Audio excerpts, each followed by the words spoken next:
How's it going, you sexy beast? Today is our favorite day of the week. It's Friday! And I'm sure you know what that means by now. It's another fan-picked Friday challenge, the series where you, and all of your badassery, offers class setups and combinations of weapons, attachments, abilities, and whatever else you can think of to see how well I can do with it. Last week's episode was the Breach Specialist by Mr. H.P. McDougal, showing the SMG 46 Armistice.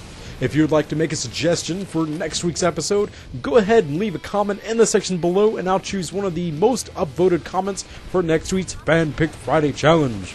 So without further ado, this week's episode has got to be my favorite so far. Oddly enough, semi-automatic weapons have been the bane of my existence ever since the start, and have kicked my butt at every turn. For today, I've finally turned it around and have been kicking some serious ass with dat SAS, the SAS-R bolt-action sniper rifle for the new conglomerate. Now that I've pretty much spoiled it, today's challenge comes from ActionHirvi Moose and is titled The White Death. He states, NC Infiltrator SAS-R with no attachments, one of the two revolvers which fit the theme of World War II. Restoration or medical kits, ammo belt for extra ammo, some snow camo, and fight on Esamir. Use this loadout in the memory of Simo Haiha, aka White Death, the deadliest World War II sniper. He fought in the Finnish forces against Russia. He killed over 700 Russian soldiers and survived a grenade or mortar hit to his face. Thank you for your suggestion, Mr. Moose, and this was the perfect time to pick up the SAS-R once again with the last patch. The close quarter sniper rifles have had their weapon sway removed when using 4x scopes and lower, making them freaking awesome. Couple that with the nanoweave armor no longer protecting the head of its user, these weapons have become much more lethal if you're accurate enough to pull off some sick MLG quickscopes. For the remainder of this setup, I ran with the Commissioner pistol as my secondary without any attachments to help fit the role of a bare-bones World War II class loadout. For the utility slot, I used restoration kits.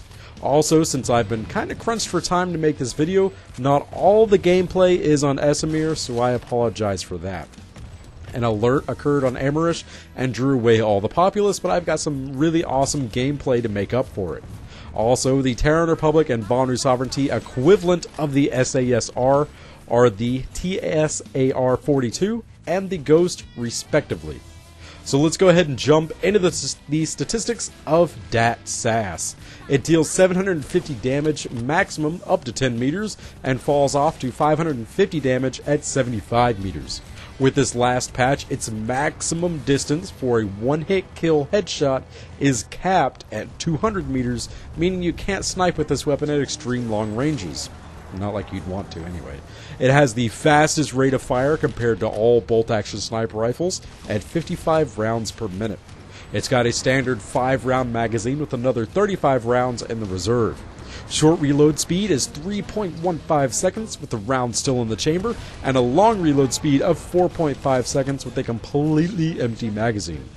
Bullet velocity is a rather average 500 meters per second, which we won't really be needing much more than that. Now, on to some badass gameplay. I haven't used the SAS-R in forever, and the removal of weapon sway has made this weapon an absolute badass of a gun. Honestly, this has got to be my favorite playstyle now, as I've always found the Infiltrator to be kind of boring. It's either SMG close quarters or sit back and camp with the EM4 longshot. The SAS-R has now filled that middle ground of a very beastly battle rifle if you're capable of pulling off consistent headshots.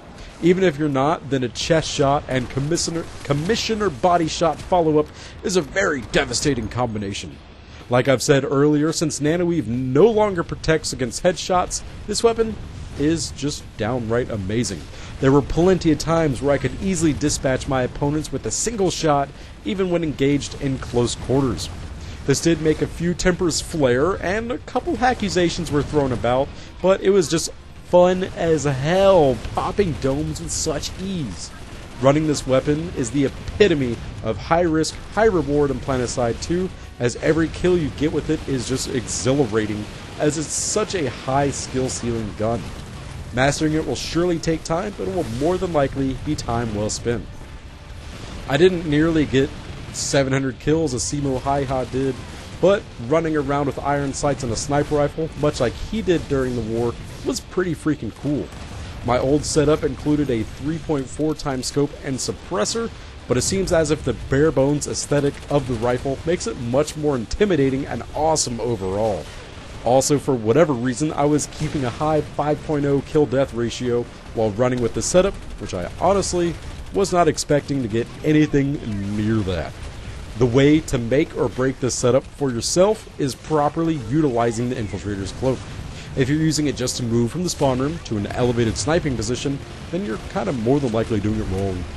During combat, I could easily dance between cover with the cloak activated while only having to disable it for short durations, making it seem like my character would be cloaked the entire time I was out in the line of fire. Finding a target while fully cloaked, uncloaking to pop a shot, and recloaking as the bullet seeks the head of your target is where the strength of this setup lies. You can be as aggressive as you want, and still be effective in doing so. The Commissioner pistol for the secondary seemed to tie together this whole setup. The slow-firing bolt-action rifle just goes well together with a slow-firing revolver. If I were going for a more competitive setup, then the Desperado would probably be picked up over the Commissioner, but only due to its strength in close-quarters combat. For every other range, the Commissioner is by far my favorite pistol. It may or may not be due to the fact that you can easily body-shot and knife combo people. For the rest of the setup, I found that I only pick up ammunition belt for the Infiltrator, as it's hard to find ammunition packs on the ground when you're more than likely behind enemy lines. Having that extra carried ammo is by far the strongest choice when you're throwing lead down range. I don't quite have the recon detect device maxed out yet, but it's pretty much a legitimate map hack if you can place it properly. It saved my ass far too many times than I'm willing to admit. Now for the utility slot.